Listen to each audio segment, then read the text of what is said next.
de onde vieram os dragões. E eu coloquei aí um lembretezinho, ó, só para lembrar o seguinte, que este tema foi pedido pelo Sons of Skyrim lá no É Discord. verdade. E aí ele não tá aqui pra assistir. Aí fica difícil, É, aí só matando. a gente faz o quê? Na próxima vez? Não deixa. É, Não vamos pegar mais. Fala assim, oh, você sugere e não vai assistir? Poxa vida. Foi ele, é. então, assim, que também é uma chance de você interagir com a gente, tá? Lá no nosso Discord, aí você vai encontrar os links, vai ver todas as redes sociais que a gente tem e vai poder participar. Então a ideia é começar com de onde vieram os dragões?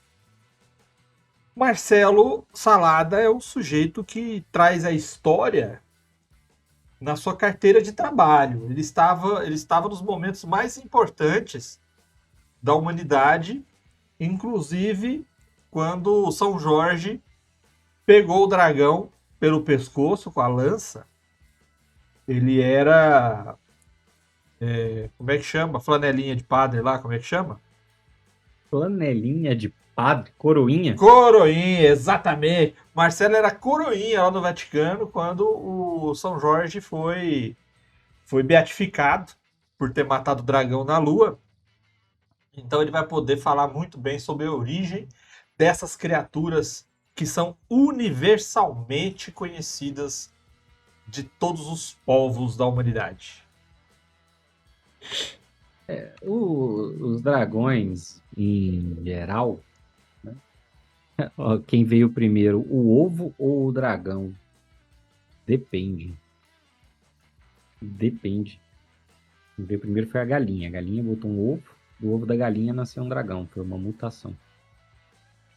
Não, Então, acredita-se que a mitologia e as mitologias como um todo, né, vão criar os dragões e por isso eles vão aparecer em diferentes regiões do planeta, em diferentes momentos, não necessariamente influenciados um pelo outro, baseado especialmente em fósseis de criaturas muito grandes, né? Então a gente teve períodos históricos aí, anteriores à humanidade, muito anteriores à humanidade, em que você tinha animais muito grandes circulando por aí, né? Não só os dinossauros, mas grandes mamíferos, grandes répteis, etc.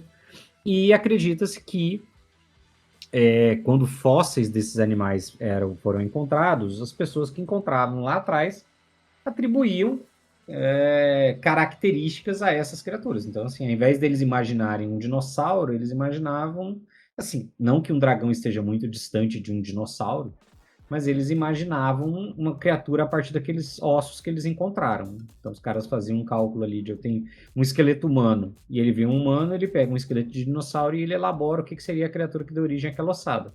E aí você vai ter, basicamente, os dragões em diferentes modalidades. Né? Os dragões.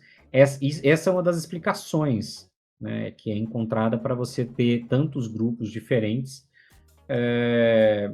pensando nessas criaturas paralelamente. Elas vão ter absolutamente diferentes conotações em cada lugar. Então, assim, Mesopotâmia, Oriente Médio, aquela região, os dragões vão ser vinculados a espíritos malignos, tanto é que isso vai influenciar na Bíblia, né? Então, o dragão na Bíblia vai aparecer como, normalmente, uma representação do demônio, de Lúcifer, etc. Na China, já vai ter uma conotação completamente diferente, então, eles vão ser quase divindades, né? Eles vão ter uma correlação especialmente com o clima, por exemplo. Então, dragão é uma palavra, inclusive, do grego, se eu não estou enganado. Salvo engano, vem do grego. Então, assim, é esse universo, é essa criatura mitológica planetarmente conhecida, que depois vai ser incorporada ao RPG, especialmente começando pelo Dungeons and Dragons, como uma criatura poderosa, e aí vai se criar uma mitologia própria sobre os dragões dentro do universo, especificamente de D&D, que vai ser replicado em vários outros cenários e outros universos de cenários de fantasia medieval como um todo. Né?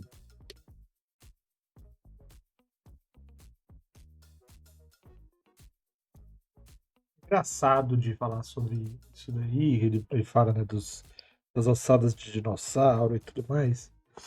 É como a galera tem uma imaginação para preencher as lacunas, né?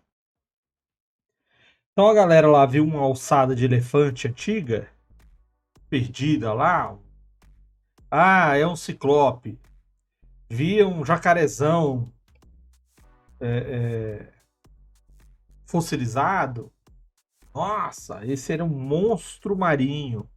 Tipo aqueles da Austrália, aqueles crocodilo da água salgada.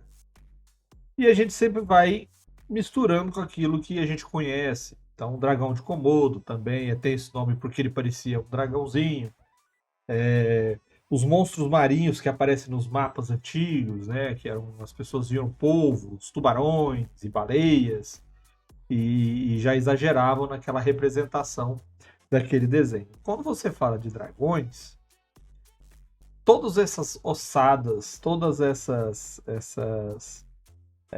pistas, né, desses seres pré-históricos acabaram moldando uma criatura que em todos os cenários ela é imensa e com um aspecto terrível, um aspecto poderoso, um aspecto forte. E eu não lembro de outro dragão, a não ser na origem chinesa, que seja bonzinho, né? Tanto que o Tigre e o Dragão, aquele filme lá, o tigre é ruim, o tigre é mau. O tigre é a Raquel, né? E o dragão é a Rutinha. Então, Essa existe. referência é um pouco. Eu acho que essa referência é datada demais para o nosso público, vermelho. Ah, mas eles que se virem. Eles que vão lá no Google e vejam o porquê que eu falei que a Rutinha é boa e a Raquel é Você está má. querendo é que eles tenham isso mesmo. Arcabouço cultural. Exato.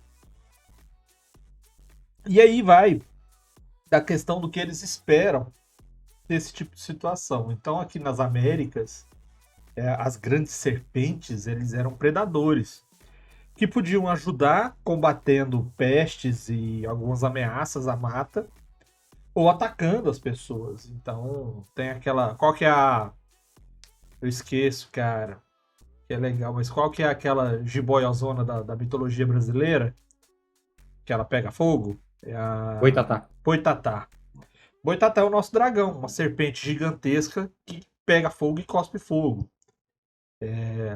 O dragão europeu, ele é o dragão mais, vamos dizer assim, misturado, porque nas origens, pelo menos o que eu já vi relatando, né, nas origens, ele era uma criatura que se escondia, que era perversa e que roubava, mas aos poucos ela vai sendo misturada com a fé cristã e ela é adotada como uma personificação do demônio. Então o dragão seria uma personificação do demônio. E em outras culturas, eles aplicam outras origens, vamos falar assim. Mas em todas elas, os dragões têm uma representatividade de comportamentos humanos. No Ocidente, eu falo Ocidente como a gente fala na política, né? Europa, principalmente ali, a gente tem como as falhas humanas. O dragão é a representação da falha, da inveja, da cobiça, da avareza e da crueldade.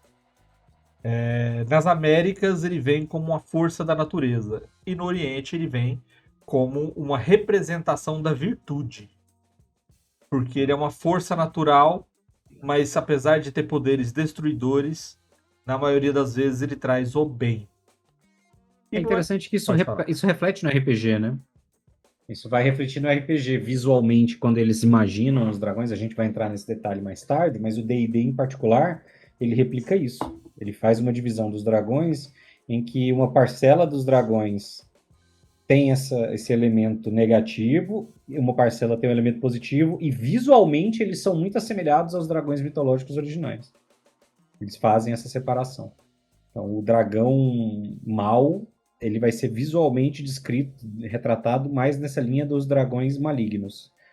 E então, visualmente, ele vai ser, o dragão maligno vai ser visualmente muito parecido com a descrição europeia cristã. E os dragões benignos vão ser mais associados visualmente com os dragões da linhagem oriental, né? Exatamente. E aí você vai poder escolher a sua versão para o seu cenário ou adotar o sistema que você está seguindo, né? Tem uns que eles vieram de divindades, tem outros sistemas que eles vieram de outros planos, eles foram criados, existem diversas origens aí.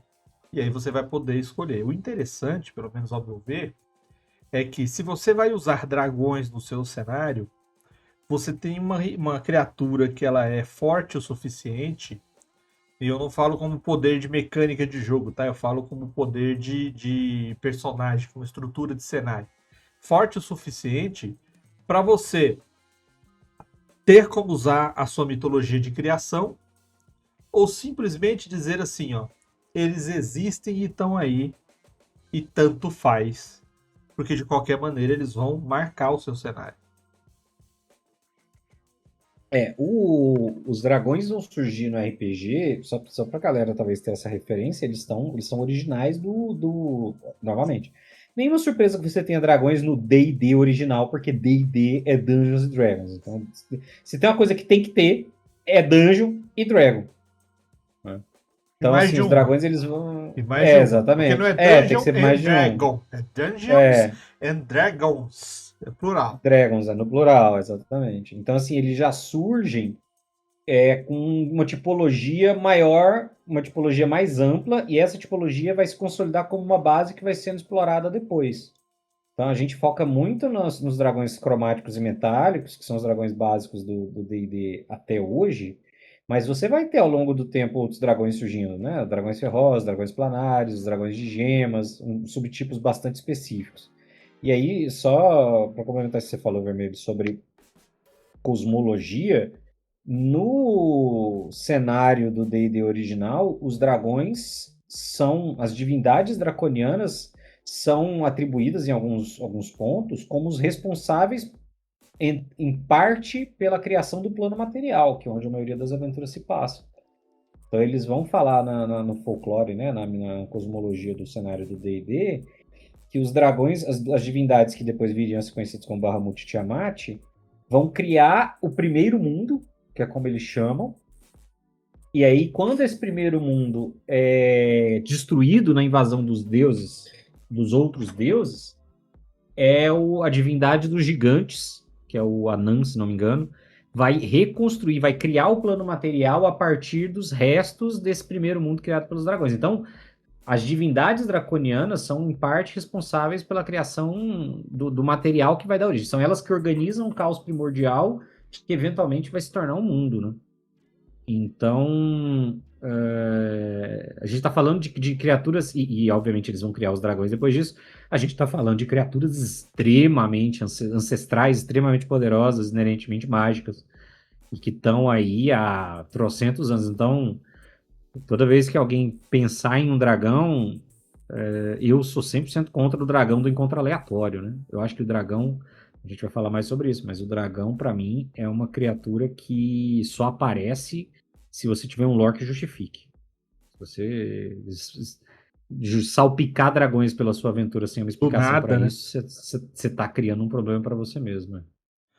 E só para concluir aí, se você tiver interesse também, tem um canal do YouTube chamado Dungeons and Dragons, que tá em inglês, mas se você entender aí, acho que já tá legendado também, você pode arriscar, que é muito bom. Inclusive, já usamos aqui algumas referências e algumas imagens deles lá.